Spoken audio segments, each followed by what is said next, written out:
The D.R.I.P Matrix. Yeah. Explain the D.R.I.P Matrix, and then I'm gonna draw it out for these guys. The D.R.I.P Matrix came to me because I realized that time isn't equal. So let me explain this. Yeah. Art class for me, the bell rings, and before I know it, the bell rings, the class was done. I loved art class. Math class, it's like time stood still. Like I could hear the ticking of the time on that clock. So I quickly realized that there was things that I enjoyed doing where I got into flow state, and there was other things that I hated doing. Once I brought that to my work, and it took a while because I used to think I grew up with like work ethic, and you got to do things nobody else is willing to do, and you just got to grind, and it's like, or you earn the right to buy back your time to not do that stuff. So the D.R.I.P Matrix came from that philosophy. It's an acronym. On the bottom left quadrant is delegate. Okay, so this is all the stuff that you should not be doing. And delegate is just the stuff like when you were saying, hey, you could clean, you could do this and grocery shop. These are things that you know you shouldn't be doing, right? So for me, I think like email and calendar for most entrepreneurs, if they have a good admin, you shouldn't be doing that stuff because it's a big time suck. So this access is things that don't make you money. And that you don't like to do. And that you hate. Yeah. Or don't like to do. Oh, yeah. The XY. Yeah. So one on the right side makes you money. The other one is sucks your energy. All right. So these are things you love, things you hate. Yeah. And this is make you money. And this is make you money. Got it. Top. Yeah.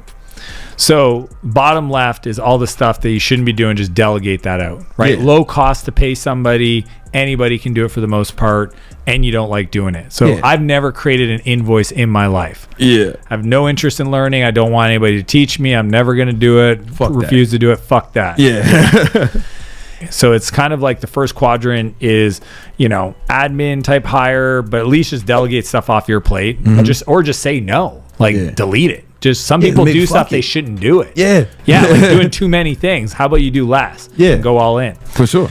And then the replacement is about like the sequence of replacing yourself out of your business. So it goes first level is admin, then it goes fulfillment, then marketing, then sales, then leadership. Those are the 5 levels of the replacement ladder. Okay. So that's replace. The bottom right quadrant, once you buy back your time, then it's fill. Okay. So fill is right here. Yes. So it doesn't make you a lot of money, but it lights you up. So fill is developing yourself.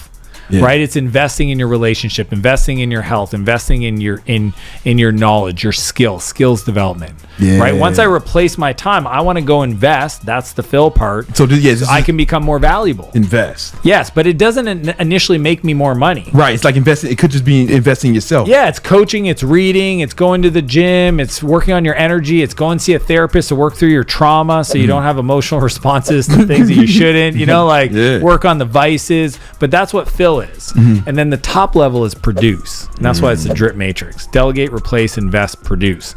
And produce is finding a place where you get into flow state and the work you're doing lights you up and makes you a ton of money. So if you think of like Walt Disney, his magic was creating these worlds, right? Creating Mickey Mouse, creating brands. Steve Jobs, he created the innovation around the technology we use today. Was he the guy writing the code? No. He would go into the design studio with Johnny Ives and talk about what's the form factor going to look like. It's the real estate investor, instead of like knocking down the wall to do value add in a construction project, he's looking at the next deal. This is the stuff that makes you money and you enjoy. And you enjoy, dude. Because there's stuff that makes you money that you don't enjoy, and you're saying that's a replace. So you want to look at your business and or life. Yes. Always be replacing your time with things that light you up, that make you more money. But you got to earn that through your buyback rate. So if you're not making any profit, it's because you're not charging enough.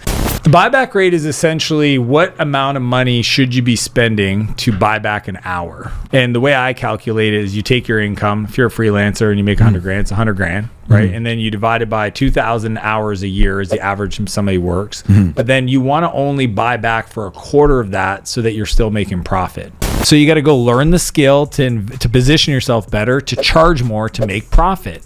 Some people run the buyback rate calculation and they're just like, I ain't got no money. It's $3. Who can I hire for $3? It's like, you don't make any money.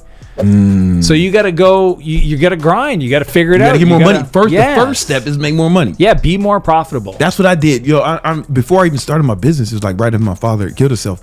It was like, oh, I I got all these new expenses now. I'm like the man of the family. Yeah. So I just started working a bunch of jobs. You know, I was just working like 80 hours a week. But as soon as I started doing that, I started buying back my personal time so I could work jobs more. Yeah. You know what I'm saying? And then I just also took that into business when I started. Sometimes you just got to work more, get more money, some kind of way. But then you got to invest in the skills. Invest. Yeah. Here's the thing, like there's two types of labor. Okay, or things that people pay for. They pay to get things done, physical things, move stuff left side of the building, right side of the building, make walls, make things. That's labor with their hands. The other one is creative labor. Yeah. It's with their mind. Yeah. Yeah. And the I highest say paid this all the people. time. No, I say this all the time.